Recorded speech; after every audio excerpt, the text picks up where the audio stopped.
ओम शांति। ओम शांति। ओम शांति। ओम शांति। ओम शांति। ओम शांति। संगम युग हम 84 जन्मधारी आत्माओं का सुधरने का युग है और यही एकमात्र समय है जब हम सुधर सकते हैं। इसके बाद कभी भी कोई भी टाइम सुधरने का नहीं आएगा। संगम युग हम 84 जन्मधारी आत्माओं का मुक्त होने का, स्वतंत्र होने का युग है। सच्ची स्वतंत्रता अभी मिलेगी। ये युग ऐसा युग है जैसे बाबा स्वतंत्र है, जैसे ब्रह्मा बाबा स्वतंत्र है, वैसे इस समय सारे बच्चे, ब्रह्मा के सारे बच्चे, उनको स्वतंत्रता का सुख का अभी आनंद मिलेगा। स्वतंत्रता का सुख मिलेगा। स्वतंत्र होने में कितना अच्छा लगता है ये अनुभूति आएगी।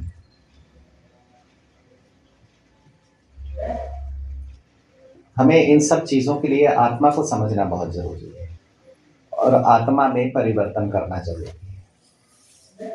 और वो भी परिवर्तन की क्रिया बिंदु रूप से शुरू होती है, निराकारी रूप से शुरू होती है, यानी एकदम कोर से शुरू होगी परिवर्तन की क्रिया। और इसके लिए सबसे पहले परिवर्तन करने की शक्ति, एनर्जी को जन्म देना पड़ेगा बिंदु से। मतलब मेरे को अपने को पहचानने का यानी इतना शौक होना चाहिए, इतना शौक होना चाहिए कि मैं दूसरे से बहुत दूर हो जाऊं। हम लोग सतयुग से कलयुग तक उतरते उतरते बाबा के बच्चे हम दूसरों के पास पहुंच गए, दूसरे के पास पहुंच गए और अपने आप से 5000 साल दूर हो गए। अभी सुधरें कैसे? जो अपने से दूर, वो सुधरे कैसे? जो दूसरे के चिंतन में है, जो दूसरे को समझने की कोशिश कर रहा है, जो अपने से बहुत दूर खड़ा है, अपने दुखों में उलझा हुआ है, अपने तनाव में, अपनी चिंता में उलझा हुआ है, वो सुधरे कैसे? उसको तो सुधरने की शक्ति तो मन, बुद्धि, संस्कार है। विशेष बुद्धि में सुधार होता है। आत्मा बुद्धि से सुधरना चाहती है। आत्मा सुधरना चाहती है लेकिन सुधर नहीं पाती। क्यों? मन, बुद्धि, संस्कार कहीं ना कहीं इंगेज है, कहीं ना कहीं उलझे हुए, परतंत्र है। और मन, बुद्धि, संस्कार परतंत्र है तो फिर आत्मा स्वतंत्र कैसे हो सकती है? और परतंत्र बनाते हैं और यूज करते हैं। जो परतंत्र नहीं बनता है तो उसका साथ छोड़ देते हैं। वो स्वतंत्र रहना चाहता है। जो परतंत्र नहीं बनते हैं तो उदास हो जाते हैं। इसलिए बहुत जरूरी है, इसके लिए बहुत ही ज्यादा गंभीर होना पड़ेगा हमारे को। मेरे को सुधरना है। किसको सुधरना है? और सुधार की क्रिया बहुत महीन बिंदु रूप से शुरू होनी है। सुधरने की ऊर्जा जरूरी होती है। यानी अब मेंटेनेंस चाहिए आत्मा को। अभी आत्मा को संस्कार नहीं चाहिए। अभी आत्मा को संस्कार का स्वभाव नहीं चाहिए। अभी आत्मा को अपनी स्वतंत्रता चाहिए। आत्मा स्व जब सारे तंत्रों से ऊपर है, यानी सारे सिस्टम से ऊपर है, तब वो सारे तंत्रों की कंट्रोलिंग कर सकेगी। और सारे तंत्रों को कंट्रोल करने के लिए ही बाबा ने 3 रूप दिए हैं और 3 मूर्तियां बनाई। ये 3 रूप सारे सिस्टम से ऊपर है। चाहे कोई सा भी सिस्टम ले लो, उनसे ऊपर है। एक रूप है निराकारी रूप, एक रूप है अशरीरी रूप और एक रूप है आकारी रूप। ये 3 रूप जितने भी सिस्टम है, कोई सा भी, चाहे फिजिकल बॉडी का आप सिस्टम्स ले लो, चाहे नेचर का सिस्टम ले लो, चाहे तत्वों का सिस्टम ले लो, चाहे काल का सिस्टम ले लो, चाहे धर्म, वर्ण, कर्म, राज्य, विज्ञान का सिस्टम ले लो, ये जो 3 रूप है सबसे ज्यादा ऊपर है। सबसे ऊपर है ये।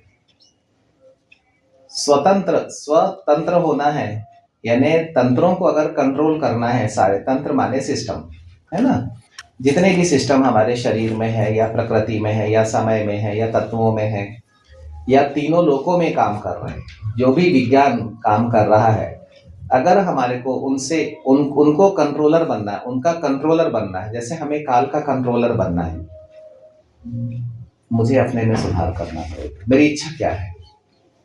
मुझे परतंत्र रहना अच्छा लग रहा है या मुझे स्वतंत्र रहना अच्छा? मैं स्वतंत्र हूं तो मैं बेहद में हूं, मैं परतंत्र हूं तो मैं हद में हूं। कोई ना कोई मेरे को गुलाम बना के रखेगा। है गुलामी? गुलामी है? किसी ने गुलाम बना के रखा आपका है? तो अभी आत्मा तड़प रही है, बेचैन हो रही है स्वतंत्रता के लिए, क्योंकि बाबा तो स्वतंत्र है, ब्रह्मा माता पिता तो स्वतंत्र हो गए, दादियां तो स्वतंत्र हो गई, मैं क्यों परतंत्र हूं? जब मेरे बड़े, मुझ आत्मा के बड़े पूर्वज, कल्प वृक्ष के जड़ पर बैठी हुई आत्मा, ये लोग सब स्वतंत्र हो गए तने से, टाल टाली से, पत्तों से, परिस्थितियों से, है, झूठ सच से, कर्म कर्म विकर्म से, सतयुग त्रेता युग द्वापर युग कलयुग से स्वतंत्र हो गए ये लोग काल के ऊपर चले गए, ब्रह्मा बाप के पास चले गए और 3 मूर्ति बाबा ने बनाई है। ये स्वतंत्र है, ब्रह्मा विष्णु और शंकर, ये स्वतंत्र है। इस स्वतंत्रता को समझना होगा हमें। परतंत्र आत्मा कभी भी सही सोच नहीं पाएगी, परतंत्र आत्मा समझेगी नहीं, वो परतंत्र है, वो समझना नहीं चाहेगी, कभी नहीं समझना चाहेगी। वो परतंत्र आत्मा जो होती है वो शब्दों की सीमा से बाहर चले जाती है, उसके मन बुद्धि में परतंत्रता कायम है। तो गुलामी ऐसी धारण की है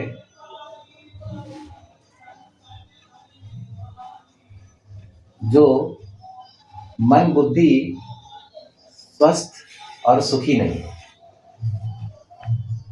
और संस्कारों को मैं मान के रखा हुआ है, नाम रूप मान शान को मैं से भी ज्यादा वैल्यू दे रहे हैं, यानी आत्मा चैतन्य आत्मा से भी ज्यादा वैल्यू दे रहे हैं, जबकि ये सब जड़ है। और मैं को नाम रूप का, पद पैसे का, मान शान का, अपमान सम्मान का गुलाम बना के रखा हुआ है, और आत्मा खुद ने ये किया हुआ है। इसका कारण क्या है कि वो अपने को नहीं पहचान रही, अपने मन बुद्धि संस्कार के बल को नहीं पहचान रही, वो जन्म मरण से स्वतंत्र नहीं हो रही है। यानी जन्म में आने के बाद क्या करती है और जब जब जाना होता है तो उस समय आत्मा को क्या फीलिंग होती है, इस बात को नहीं समझ रही है। वो ये सोच रही है कि मुझे इस संस्कार परमानेंट रहना है,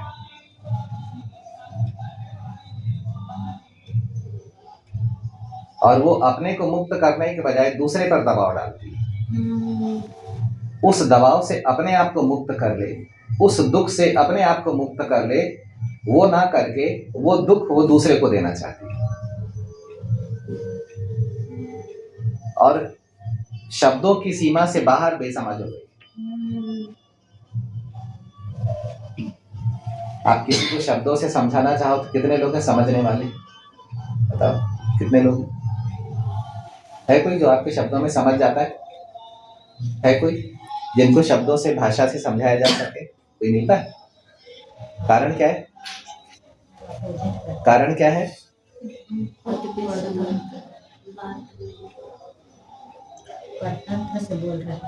मतलब उन्होंने दूसरे के एक्शन को अपना मालिक बना लिया, उसने ऐसा किया, वो मालिक बन गए और मैं परतंत्र हो गया, गुलाम बन गया, मैं दास बन गया। दूसरे का इतना प्रभाव क्यों मेरे ऊपर? वो भी मन बुद्धि संस्कार है, मैं भी मन बुद्धि संस्कार हूँ। वो भी परम धाम से आया, मैं भी परम धाम से आया। उसने भी सत्तो रजो तमो में आया, मैं भी सत्तो रजो तमो में आया। मुझे भी भगवान मिला, उसे भी भगवान मिला। मुझे भी बाप से वर्षा मिला, उसे भी बाप से वर्षा मिला। मेरे को भी ब्रह्मा विष्णु शंकर मिले, उसको भी ब्रह्मा विष्णु शंकर मिले। मेरे पास भी धर्म राज्य विज्ञान, उसके पास भी धर्म राज्य विज्ञान है। तो मैं इतना गुलामी क्यों? मैं भी कल्प का मालिक, वो भी कल्प का मालिक। 84 जन्म मेरे पास भी, 84 जन्म उसके पास भी। तो ये गुलामी मेरे अंदर में क्यों इतना? स्वतंत्रता का सुख मैं कब उठाऊंगा? देह से न्यारा मैं कब बनूंगा? मैं दूसरे में इतना उलझा हुआ क्यों? मैं दूसरे के कर्म में मेरा ध्यान क्यों है? दूसरा मेरे किस काम का? मेरे मन बुद्धि संस्कार मेरी सेना है कि 700 करोड़ आत्माएं मेरी सेना है? संस्कार सेना है। कौन सा युद्ध चल रहा है? मन बुद्धि संस्कार का युद्ध चल रहा है? मन बुद्धि संस्कार को स्वतंत्र करने का युद्ध चल रहा है, या 700 करोड़ दूसरे देशों को खत्म करने का युद्ध चल रहा है? हम ब्राह्मणों के अंदर में कौन सा युद्ध चल रहा है बताओ? जो अंदर में परतंत्रता है उसको उस पर विजय पाने का युद्ध चल रहा है ना। और अगर हमने विजय पाली है ना, जल्दी अगर हमने अपने में परिवर्तन करना शुरू कर दिया और कोर में अर्थात बिंदु रूप से परिवर्तन शक्ति को जन्म देना शुरू किया, यानी जो मैं हूं उसके अगेंस्ट में शक्ति, आत्मा जो मूल रूप में है वो शक्ति को जन्म दो, तो ये जो आर्टिफिशियल रूप दिख रहा है यहां तक परिवर्तन शक्ति पहुंचेगी और परिवर्तन होगा।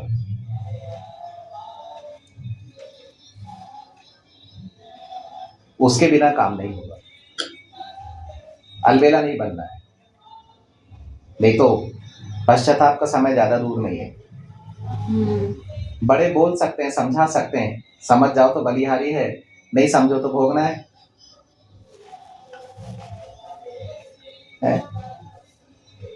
जब भोगना शरीर से आती है तो शरीर टूटता है, यानी कल्प वृक्ष टूटता है, यानी सृष्टि चक्र कमजोर होता है हमारा। तो हम हल्के रूप में डालें इन सब बातों को। आप यज्ञ में आए हैं, ये पुरानी दुनिया का विनाश और नई दुनिया की स्थापना करने वाला यज्ञ है, और भविष्य संपूर्ण कल्प पालना करने वाला यज्ञ है। तो इसको हंसी मजाक में ना लें। जैसे बाकी समय में यज्ञ में आते थे और आहुति डालते थे सांकल्य बना बनाकर, गेहूं जौ चावल को जला देना, तिल को जला देना, हो गया यज्ञ। नहीं, यहाँ तो अपने विकर्मों को जलाना है और अपने विकर्मों के बीज रूपी तिल को जलाना है। जहां से बीज विकर्म का जन्म होता है उस तिल को ही जला देना है। जितना तेल अंदर में भरा हुआ है विकर्मों का सबको जला देना है। अभी शुद्ध घी चाहिए अंदर में, शुद्धता चाहिए एकदम। इन बातों को बहुत गहराई से समझना है। इसको आप अल्टीमेटम भी मानिए, चेतावनी भी मानिए। इसके बाद सुधार की कोई गुंजाइश नहीं है। नहीं सुधरे तो जो सुधर रहे हैं वो छूटते जाएंगे।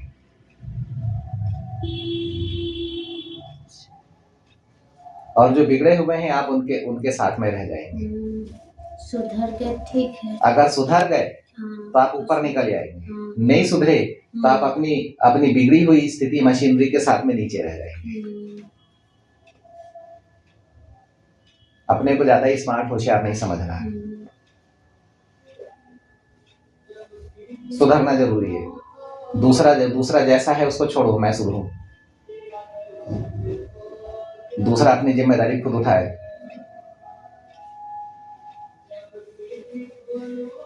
नहीं तो तैयार रहो अकेले होने के लिए, अपनी बुराई के साथ में, अपनी कमजोरियों के साथ में, अपने तनाव, अपनी चिंता के साथ में, और अपनी सबसे बड़ी सोच के साथ में।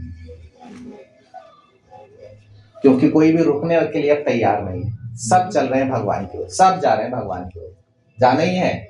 क्यों? विनाश की सीमाओं से मुझे बाहर निकलना है। जिन सीमाओं में विनाश होना है उन तत्वों से मुझे बाहर निकलना है। अभी रुकने का टाइम किसी के पास में भी नहीं।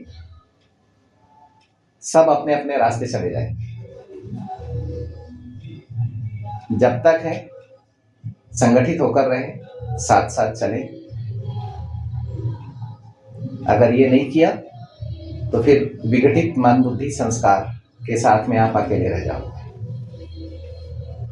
अभी टाइम नहीं है कि बाबा ने इतने बार टाइम दिया, इतने बार होमवर्क दिया है, सुधरने का इतना मौका दिया है। अभी तो दुनिया में अंत दिख रहा है। अभी तो एटम बम पर एटम बम बनाने की होड़ लगी हुई है देशों के बीच में। Hydrogen bomb, atom bomb, bacteria virus bomb, chemical bomb, जहर के बम, ये सब होड़ लगी हुई है पूरा। हवा में जहर फैलाना, आग में आग भरना, आग को और तेज बनाना, धरती में भूकंप लाना, पानी में विष मिलाना, ये सारे चल रहा है। तो हमें इस सारे रेंज से बाहर निकलना है, तब जाके हम आत्माओं को मुक्ति, जीवन मुक्ति की सेवा कर सकेंगे। जैसे हमने अपने विकर्मों के बीज को भी भस्म किया इस यज्ञ में, तब जाके हम उनके बीजों को भस्म कर पाएंगे और उनके विकर्म इनएक्टिव होंगे, तब आत्माएं शरीर छोड़ेंगी। नहीं तो विकर्म संस्कार के साथ एक्टिव रहते हैं। कितनी अच्छी लाइन बोली बाबा ने, देखो संस्कार एक्टिव है। हाँ, और एक और बात समझ लो, बहुत सुंदर बात समझ लो। साकार शरीर को चलाने के लिए संस्कार से बिजली पैदा होती है, मैकेनिकल एनर्जी। ये एक बहुत कीमती बात है। अगर संस्कार बिगड़ गया तो बिजली की मशीनरी बिगड़ जाएगी, यानी पावर हाउस बिगड़ जाएगा। और 84 जन्मों के संस्कारों को मिलाकर पावर हाउस कहा जाता है। यानी आकारी और साकारी मशीनरी को चलाने के लिए आपके पास में पावर चाहिए। संस्कारों से जो बिजली पैदा होती है उससे साकारी मशीनरी चलती है, और संकल्पों से आकारी मशीनरी चलती है। तो मन और संकल्प चाहिए आत्मा की आकारी मशीनरी को चलाने के लिए, जो इसी साकार देह में है। और संस्कारों का पावर चाहिए, संस्कारों से जो बिजली बन रही है। अगर संस्कार बिगड़ गए तो बिजली की क्वालिटी बिगड़ जाएगी, यानी बिजली की क्वांटिटी कम हो जाएगी।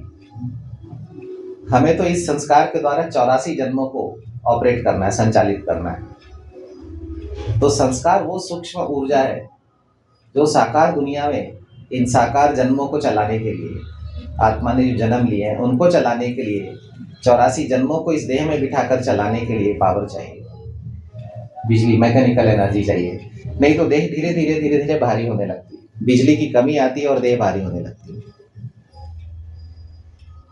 और उसके लिए बहुत सुंदर बात है ये, उसके लिए अपने मन को शक्तिशाली बनाना जरूरी है। मन बहुत बड़ी शक्ति है साकार को थामने के लिए। और हम देखते हैं बातों बातों में मन बहुत कमजोर हो जाता है। वायुमंडल में संकल्पों का साउंड बहुत गूंजते रहता है।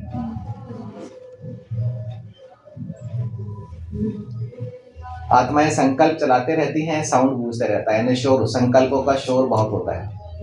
और जो बाबा साइलेंस चाहते हैं वो साइलेंस जन्म नहीं हो पाता है, उस साइलेंस का जन्म नहीं हो पाता है। ना मिठास का जन्म होता है, ना ही गुणों का जन्म, शक्तियों का जन्म होता है। व्यर्थ संकल्प चलते रहते हैं बैठे बैठे। और हम सोचते हैं कि मैं यहाँ सेंटर में मैं आया हूँ, तो यहाँ पर मैं कितनी बड़ी सेवा कर रहा हूँ, यहाँ पर मैं मुरली सुनने रोज आ रहा हूँ। लेकिन देखो तो स्थिति क्या है, संकल्प चला रहे हैं बैठे बैठे। ना गुणों का जन्म दे रहे हैं, ना शक्तियों को जन्म दे रहे हैं, ना स्थिरता को, ना दृढ़ता को, ना उमंग उत्साह को, किसी को भी जन्म नहीं दे रहे हैं। और सेंटर में कौन सा लक्ष्य लेकर आते हैं, बस यहाँ पर आना है, इसका उसका करना, तेरा मेरा करना, फिर घर चले जाना है अपना। जो अपना संस्कार लेकर आते हैं वो करके चले जाते हैं, बिल्कुल नहीं।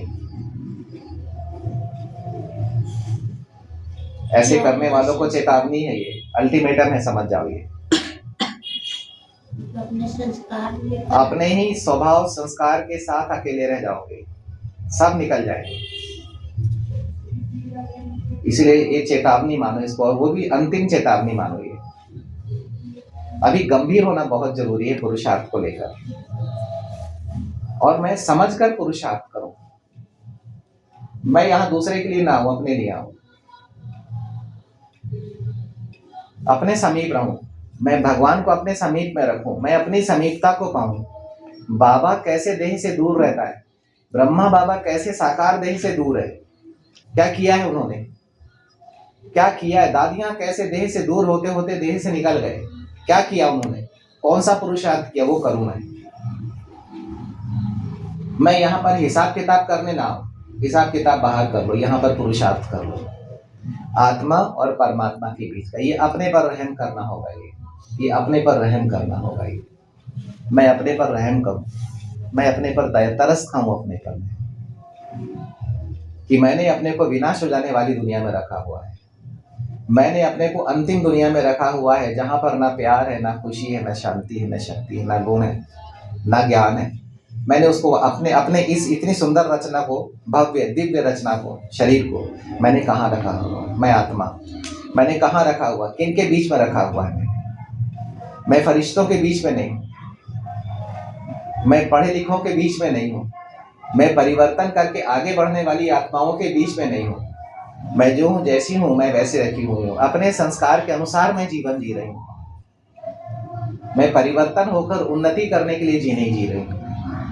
मैं इससे उससे हिसाब कर रही हूँ, लेकिन मैं अपने हिसाब पर ध्यान नहीं दे रही हूँ कि आत्मा का भी शरीर से कुछ बड़ा भयंकर हिसाब बचा हुआ है।